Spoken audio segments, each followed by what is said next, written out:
Good morning, students. Last time the topic that we discussed was the dioxygen. ਅਸੀਂ properties of dioxygen यानी कि O2 ਦੀ properties ਜਿਹੜੀਆਂ discuss ਕੀਤੀਆਂ ਥੀਆਂ. Today the first topic that we are going to discuss is oxides. Firstly, you should know what are oxides. Oxides क्या ਹੁੰਦੇ ਹੈਗੇ? They are binary compounds of oxygen. ਜਦੋਂ ਕੋਈ ਵੀ metal ਜਾਂ non metal ਜਿਹੜੀ ਹੈ ਉਹ oxygen ਦਾ compound ਬਣਾ ਰਹੀ, then we call them oxide. So oxides क्या हो गए? Binary compounds of oxygen. Hope you understand the meaning of binary, ਜਿਹਦੇ ਵਿੱਚ ਦੋ elements ਜਿਹੜੇ ਆ ਉਹ present ਹੋਣ. ਇਹਨਾਂ ਬਾਈਨਰੀ ਕੰਪਾਊਂਡਸ ਦੇ ਵਿੱਚ ਜਿਹੜੀ ਆਕਸੀਜਨ ਦੀ ਆਕਸੀਡੇਸ਼ਨ ਸਟੇਟ ਹੈ ਆਕਸਾਈਡਸ ਦੇ ਕੇਸ ਦੇ ਵਿੱਚ ਉਹ ਕਿੰਨੀ ਰਹੇਗੀ? -2 ਆਕਸੀਡੇਸ਼ਨ ਸਟੇਟ ਆਫ ਆਕਸੀਜਨ. ठीक है, ਇਹਦੇ ਅੰਡਰ ਅਸੀਂ ਬੇਸਿਕ ਦੋ ਤਰ੍ਹਾਂ ਦੇ ਆਕਸਾਈਡਸ ਦੀ ਗੱਲ ਕਰਾਂਗੇ. One is simple oxide, other one is mixed oxides. ठीक है, first we will discuss about simple oxide, then we will discuss about mixed oxides. Acidic basic properties ਦੇ dependent ਜਿਹੜੇ ਹੈ ਉਹ simple oxides ਨੂੰ 4 categories ਜਿਹੜਾ ਹੈ ਉਹ divide ਕੀਤਾ ਜਾਂਦਾ. One is basic oxide, acidic oxide, amphoteric oxide, and the last one is neutral oxide. We will discuss one by one each of the oxides. Firstly, let's discuss about basic oxides. Basic oxides क्या होंगे? Name suggest कर रहा है जेड़े water ना react करके थानू क्या बनान? Base form कर. ठीक है, these are oxides which form or give base on reaction with water. या तुसीं सिंपली कह सकते जिन्होंने वाटर के नाल मिक्स करके जिहड़े आ वो बेस बनते हैं. ठीक है, तो बेसिक ऑक्साइड्स किहड़े हो गए जिहड़े सानू सोल्यूशन च क्या दे देन? बेस दे देन. फॉर एग्जांपल सोडियम ऑक्साइड है. अगर सोडियम ऑक्साइड नू असीं वाटर नाल रिएक्ट कराइए it will give you NaOH. तो NaOH किहड़ी नेचर दा हुंदा? बेसिक नेचर का बेस है. तो इट मीनस सोडियम ऑक्साइड ने वाटर ना रिएक्ट करके सानू क्या देता? बेस देता. So it is considered as a basic oxide. और एग्जांपल्स देखो, MgO, it will give you MgOH twice. ये भी क्या है? मैग्नीशियम हाइड्रोक्साइड भी क्या होंगे? एक बेस होंगे. तो मैग्नीशियम ऑक्साइड ये क्या हो गया? बेस हो गया. जनरली बच्चे ਜਿਹੜੇ ਮੈਟਲਸ ਹੁੰਦੀਆਂ ਹੈਗੀਆਂ ਉਹਨਾਂ ਦੇ ਜਿਹੜੇ ਆਕਸਾਈਡਸ ਹੁੰਦੇ ਹੈਗੇ ਉਹ ਕਿਹੜੀ ਸਟੇਟ ਦੇ ਵਿੱਚ ਹੁੰਦੇ ਜਾਂ ਕਿਹੜੀ ਫਾਰਮ ਦੇ ਵਿੱਚ ਹੁੰਦੇ? ਬੇਸਿਕ ਆਕਸਾਈਡਸ ਹੁੰਦੀ ਉਹਨਾਂ ਦੀ ਨੇਚਰ ਦੀ. ਠੀਕ ਹੈ, but it is a general perception. ਇਹ ਜਨਰਲ ਹੈ. ਜਨਰਲ ਦਾ ਮਤਲਬ ਹੁੰਦਾ ਐਕਸੈਪਸ਼ਨਸ ਆਰ ਆਲਸੋ ਇਨਕਲੂਡਡ. ਤਾਂ ਐਕਸੈਪਸ਼ਨਸ ਹੋ ਸਕਦੀਆਂ. Generally metal oxides are basic in nature. ठीक है, याद रखनी है कर. Next are acidic oxides. हुण एसिडिक ऑक्साइड्स किहड़े होंगे? एसिडिक ऑक्साइड्स वो होंगे जिहड़े थानू वाटर नाल रिएक्शन करके क्या दोगे? एसिड्स दोगे. ठीक है, द ऑक्साइड्स या these are the oxides when combined with water gives acid. दे. फॉर एग्जाम्पल CO2 है, कार्बन डाइऑक्साइड. तुसी पढ़िया हुआ ये है carbon dioxide is acidic in nature. Why it is acidic in nature? क्योंकि जो वाटर ना रिएक्ट कर रही इट फॉर्म्स कार्बोनिक एसिड. तो एसिड फॉर्म कर रही, that's why it is considered as acidic oxide. Sulphur dioxide है plus water will give you H2SO3. This is called sulfurous acid. This is not sulfuric acid, this is sulfurous acid. So ये भी acid है तो ये भी acidic oxide हो गया. SO3 plus H2O that will give you H2SO4 sulfuric acid. तो SO3 भी क्या हो गया? एसिडिक हो गया. तो एसिडिक ऑक्साइड्स किहड़े होने हैगे जिहड़े थानू वाटर च क्या देन? एसिड्स देन. कॉमनली जनरली जिहड़े है non metallic oxides are acidic in nature, but this is not the case always, क्योंकि नॉन मैटल दे ऑक्साइड्स न्यूट्रल नेचर दे भी हुंदे है। ते ज़्यादातर जिहड़े नॉन मैटल दे ऑक्साइड्स है वो किहड़ी नेचर दे हुंदे हैगे, एसिडिक नेचर दे हुंदे। इस तो इलावा मैटल्स दे ऑक्साइड्स जिहड़े हाई ऑक्सीडेशन स्टेट दे विच है वो भी एसिडिक की तरह बिहेव करते हैं, ठीक है। फॉर एग्जाम्पल देखो, ठीक है। सो ऑक्साइड्स ऑफ मेटल्स जिहड़े है in higher oxidation state they act as acids. For example Mn2O7, ठीक है, मैग्नीज ऑक्साइड है plus water, that will give you HMnO4 and this is called permanganic acid, ठीक है जी, एसिड है। उस तो इलावा chromium oxide, that will give you H2CrO4, this is called chromic acid and this is called permanganic acids. The metals ਜਿਹੜੀਆਂ higher oxidation state ਚ they can also act as acid. Next is amphoteric oxides. Amphoteric क्या ਹੁੰਦੇ, which can act as acid as well as base. The amphoteric oxides ਜਿਹੜੇ ਹੈ ਉਹ ਕਿਹੜੇ ਹੋ ਗਏ, these are the oxides which can react with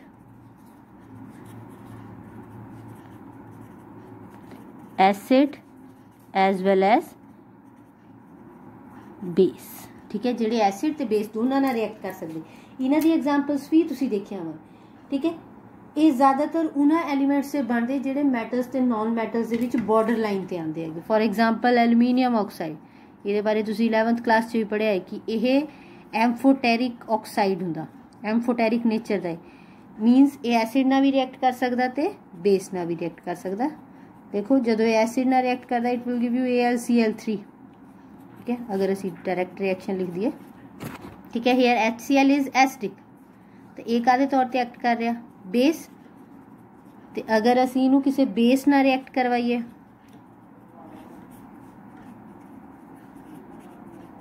it will give you this compound, so it is reacting with base, so here it is acting as acid.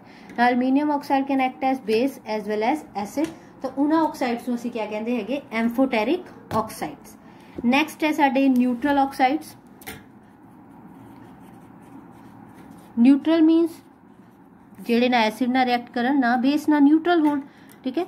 Oxides which neither react with acid nor with base are called neutral oxides.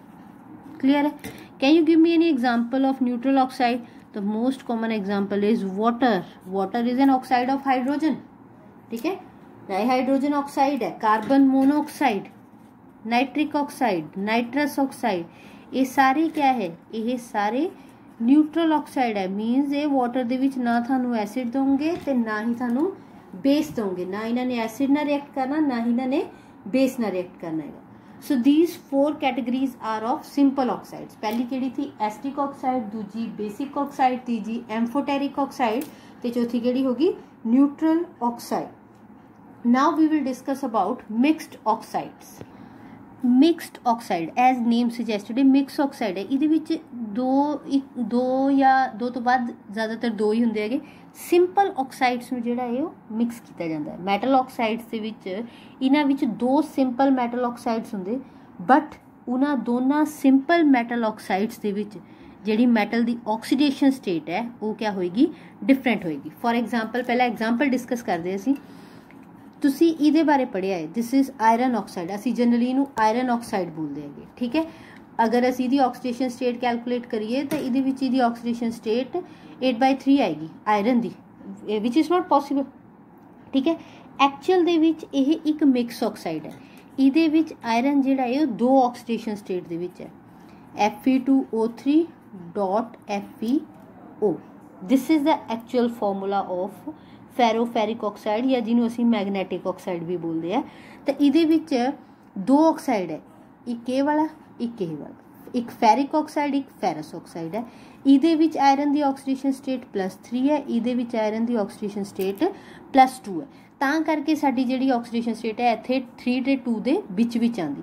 ਤਾਂ ਇੱਥੇ ਕਿਆ ਹੈ, ਇਹ ਦੋ ਆਕਸਾਈਡਸ ਦਾ mixture ਹੋ ਗਿਆ ਜਿਨ੍ਹਾਂ ਦੋਨਾਂ ਵਿੱਚ ਮੈਟਲ ਜਿਹੜੀ ਹੈ ਉਹ ਡਿਫਰੈਂਟ ਆਕਸੀਡੇਸ਼ਨ ਸਟੇਟਸ ਦੇ ਵਿੱਚ ਪ੍ਰੈਜ਼ੈਂਟ ਹੈ, and that's why they are called mixed oxides. So mixed oxides क्या हो गए, which consist of two simple metal oxides in which metal is present in different oxidation states। ठीक है, clear है। और एग्जाम्पल भी हो सकती हैं, you have heard about lead oxide Pb3O4, ਇਹਦੇ ਬਾਰੇ ਸੁਣਿਆ ਹੋਣਾ। ਇਹ ਐਕਚੁਅਲ ਦੇ ਵਿੱਚ ਦੋ ਆਕਸਾਈਡਸ ਦਾ ਮਿਕਸਚਰ ਹੈ, PbO2.2PbO। ਇੱਥੇ ਆਕਸੀਡੇਸ਼ਨ ਸਟੇਟ ਹੈ Pb ਦੀ ਲੈਡ ਦੀ +4, ਇੱਥੇ ਹੈ +2, ਦੋ ਆਕਸੀਡੇਸ਼ਨ ਸਟੇਟ ਦੇ ਵਿੱਚ ਹੈ ਇਕੱਠੇ ਕੀਤੇ ਹੋਏ। So these are mixed oxides. So this is all about the oxides. Now next our topic is sulphur allotropic forms. Allotropes क्या होंगे हैगे, डिफरेंट फॉर्म्स होंदियां एलीमेंट्स दियां जिहदे विच एलीमेंट जिहड़ा है वो नेचर दे विच एग्जिस्ट करदा।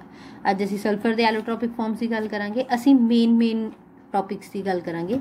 मेन जिहड़े एलोट्रोप्स है ਉਹ ਉਹਨਾਂ ਵਿੱਚੋਂ ਪਹਿਲਾ ਹੈ ਰੋਂਬਿਕ ਔਰ ਔਰਥੋਰੋਂਬਿਕ ਸਲਫਰ ਜਾਂ ਅਲਫਾ ਸਲਫਰ ਜਿਹਨੂੰ ਅਸੀਂ ਬੋਲਦੇ ਹਾਂ।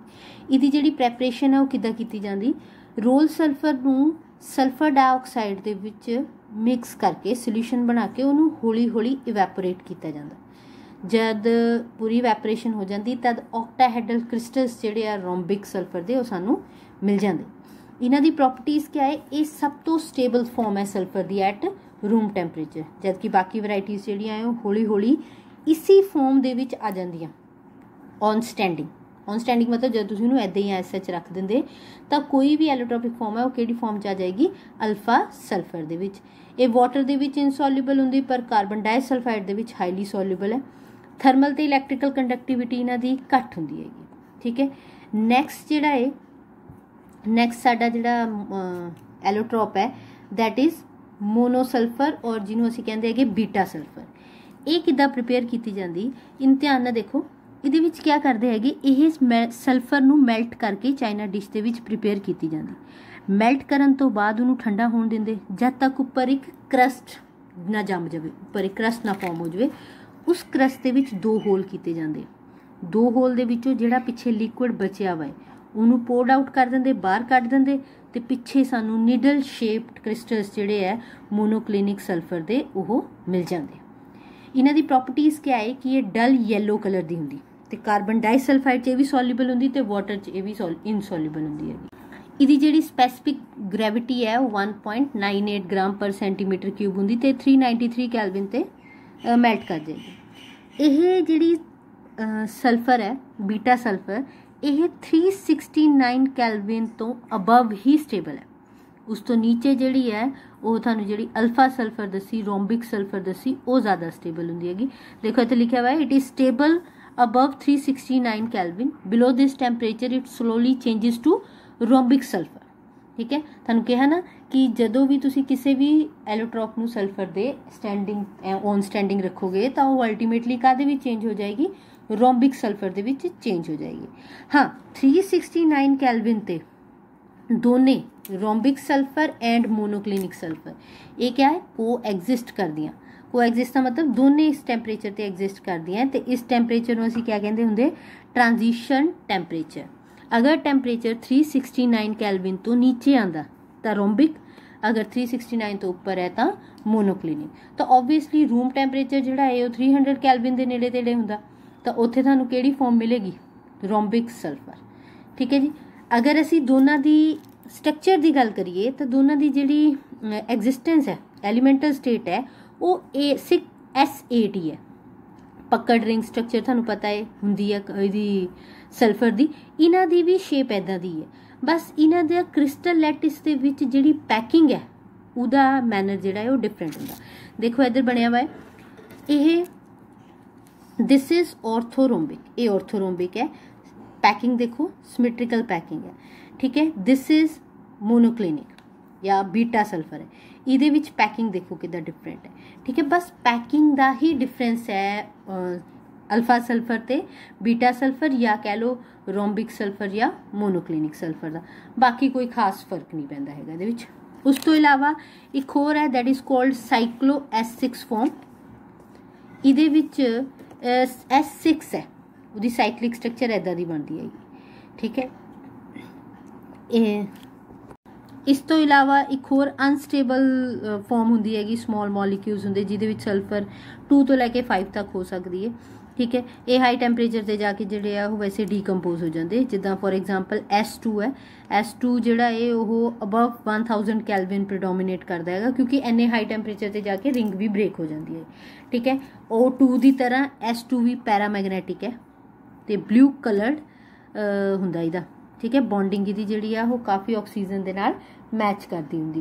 तो ये पैरामैगनैटिक क्यों है, ये तुसी oxygen is paramagnetic in nature due to the presence of unpaired electrons, molecular orbital theory दे विच कीता है। उसी तरह सल्फर भी जिहड़ी है S2 जिहड़ा है डाई सल्फर है वो भी vapour phase they which S2 the form च एग्जिस्ट कर रहा 1000 कैलविन तो अबव, तो उहदे विच यह पैरामैगनैटिक नेचर का हुंदा। इस तो इलावा एक होर फॉर्म हुंदी हैगी सल्फर दी, इंपॉर्टेंट एलोट्रॉप है, वो है प्लास्टिक सल्फर, जिन्हों एक्स सल्फर भी कहते हैं। इनू बनाते किद्दां है, इहदे जिहड़ा है वो मोल्टन सल्फर नूं मेल्ट करके ठंडे पानी दे विच पोर कर दिंदे, तो उहदे नाल क्या हुंदा हैगा कि वो रबड़ लाइक सॉफ्ट जिहा मैटर बना लैंदा, जिन्हों असीं प्लास्टिक सल्फर कहते हैं। ये अमोरफस फॉर्म है, बाकी क्रिस्टलाइन फॉर्म है, ये अमोरफस फॉर्म है। अमोरफस ते क्रिस्टलाइन तुसीं पढ़िया वा कि क्रिस्टलाइन फॉर्म दे विच एक पर्टिकुलर ऑर्डर होएगा, जिहड़ा कि अमोरफस दे विच कोई ऑर्डर नहीं हुंदा पार्टिकल्स का, किसी भी रैंडम अरेंजमेंट दे विच वो प्रेजेंट हो सकते। तो जिहड़े तुसीं रोम्बिक ते ट्राईक्लिनिक मोनोक्लिनिक कीती है सल्फर, वो जिहड़ी है वो क्रिस्टलाइन फॉर्म्स की, जबकि प्लास्टिक सल्फर जिहड़ी है ये अमोरफस फॉर्म हुंदी हैगी। बट हाँ जे तुसीं इहनूं काफ़ी देर छड्डोगे तो कूलिंग होते ही जिहड़े rhombic sulphur they which change हो जाती, ट्रांसपेरेंट येलो थ्रैड्स जे बनते इहदे, ठीक है। मैल्टिंग पॉइंट शार्प नहीं होंदा, अमोरफस सॉलिड्स जिहड़े हुंदे उन्हां दे मैल्टिंग पॉइंट शार्प नहीं हुंदे हैगे। जिहड़ी प्लास्टिक सल्फर है उन्होंने कई बार सुपर कूल लिक्विड के तौर पर रिगार्ड किया जाता। सुपर कूल लिक्विड क्या होंगे हैगे, सुपर कूल लिक्विड होंगे जिन्होंने रैपिड कूलिंग नाल सॉलिड से चेंज कर लेंगे, उन्होंने को इन्ना टाइम नहीं होंदा हैगा कि वो क्रिस्टलाइन फॉर्म दे विच सैटल हो सकन, ठीक है। तो इहदी जिगजैग जी स्ट्रक्चर है, this is the structure of plastic sulphur, ठीक है। So these are the basic allotropes of sulfur.